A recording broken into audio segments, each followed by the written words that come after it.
जितनी अवधि के लिए दवाएं दी जाती हैं उनका उपयोग करें। अगर आपको बीच में लगता है कि ये दवाएं ठीक काम नहीं कर रही हैं तो डॉक्टर की सलाह लें, दवाइयाँ बदलें, लेकिन अपने आप को स्वस्थ रखें।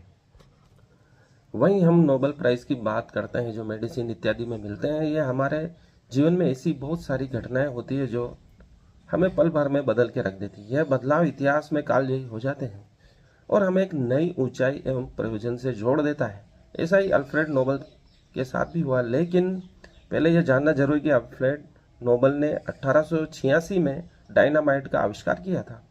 इसका प्रयोग स्वेज नहर के निर्माण में हुआ था।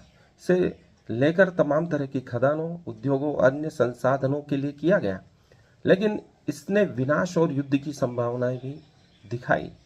नोबेल पुरस्कार और समकालीन विश्व साहित्य का निर्माण 2025 नामक पुस्तक में लेखक पॉल टेनगार्ट ने उस घटना और एक मृत्युलेख का हवाला दिया है जिसमें लिखा था कि एक ऐसे व्यक्ति का कल निधन हो गया है जो मानवता के लिए मुश्किल से ही उपकारी साबित हुआ था। वह व्यक्ति थे श्री नोबेल, डायनामाइट के आविष्कारक।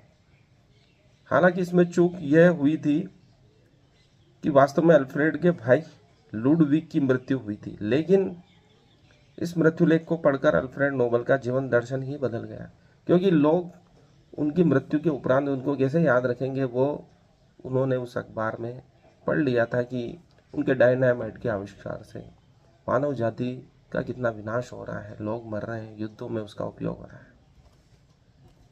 इसलिए उन्होंने ऐसी समिति बनाई जो भौतिक, रसायन और चिकित्सा, अर्थशास्त्र और साहित्य में विशिष्ट योगदान देने वालों को पुरस्कृत कर सके।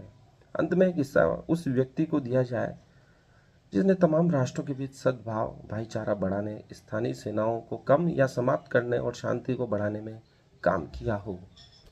इसके लिए उन्होंने शर्त रखी थी कि उनके मरने के बाद उनकी संपत्ति को 5 बराबर भागों में बांटा जाएगा, जिसमें एक हिस्सा उस व्यक्ति को दिया जाएगा जो भौतिकी, रसायन, चिकित्सा, अर्थशास्त्र और साहित्य में योगदान देता है, और आखिरी में जो शांति में कार्य करता है।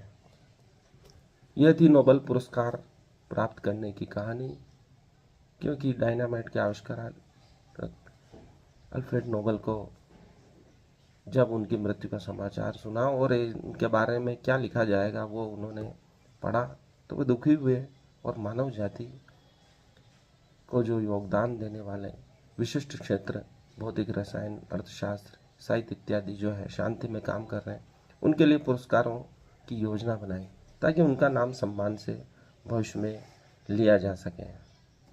धन्यवाद। आज के लिए इतना ही। इस वीडियो को लाइक करें, चैनल को सब्सक्राइब करें। धन्यवाद।